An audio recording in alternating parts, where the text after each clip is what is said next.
Hey guys, it's Rhonda Hines. I just pulled into my driveway, but I wanted to share something with you. Hopefully my neighbor who's cutting his grass is not too loud.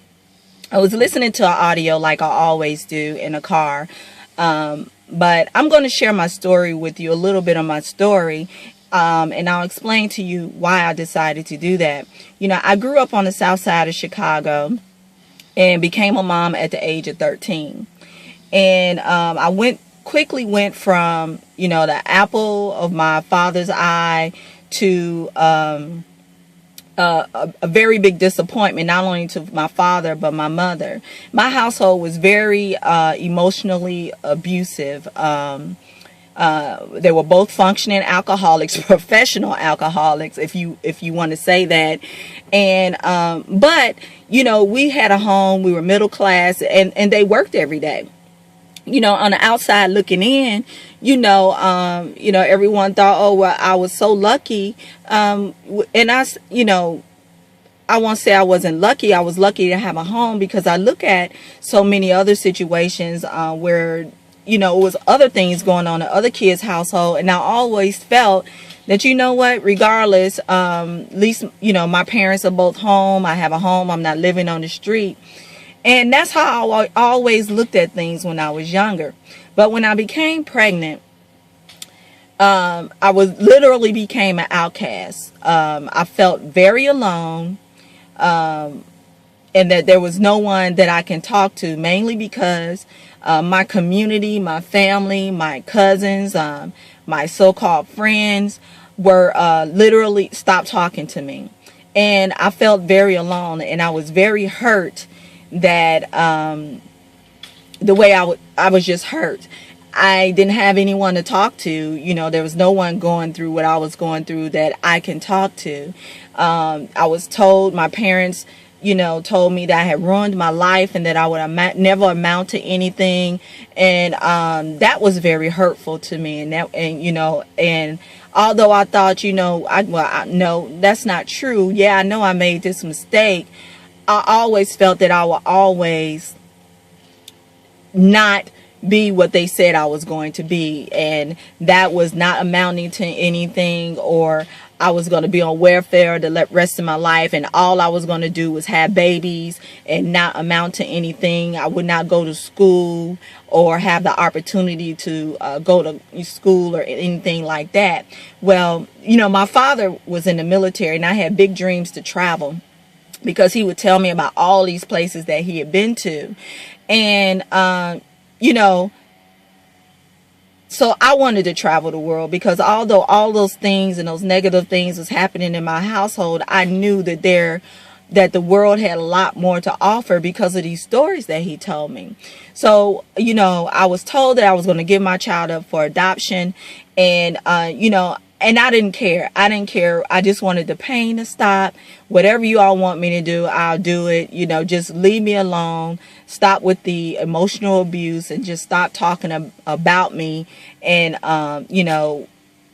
that I just wanted to stop. Well, long story short, my son didn't get put up for adoption.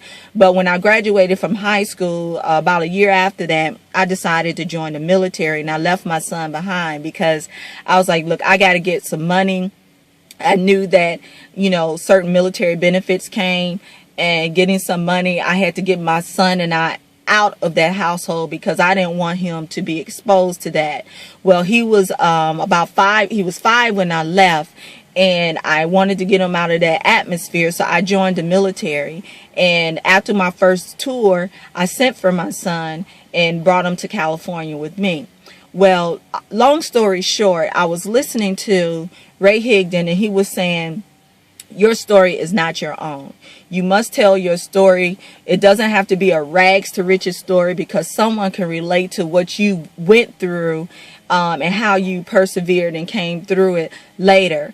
And I thought about that I literally forgot that I used to think that. When I was going through what I was going through, I was like, you know what, I'm going through this for a reason, and I'm going to be able to help someone else and come through this, or something, that I'm going through this because I'm going to be able to help someone. But I didn't understand it at the time. So I'm sharing this story with you to say to you that your story does not belong to you.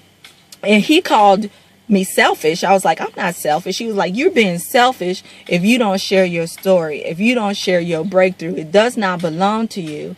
And he explained why. He explained that one time a friend invited him to come out and speak and teach a class, and he was on stage, and when he was about to end, he decided something in it whispered to him to share his story, that he had just hadn't seen his dad in 13 years and had just seen him, and that his breakthrough really came literally the day after he visited his father. And now he understood why. He's like, after that visit, he had more clarity than anything to focus on what he was trying to do. His business exploded, and that he realized that it wasn't that he wasn't working hard and didn't believe in what he was doing. He just had some shit in his past that he needed to clear up.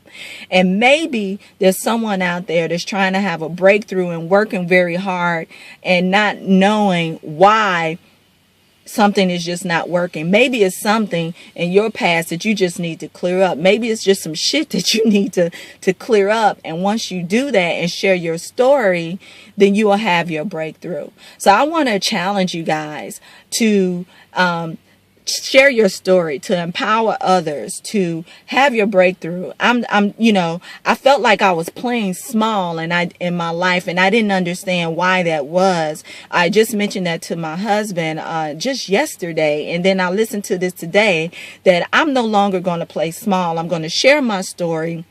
And if it just helps one person, then it was everything that I went through was worth it. So however you want to share your story, whether it's in a comment below, in a blog, on a video, I encourage you to share your story and to stop playing small in your life.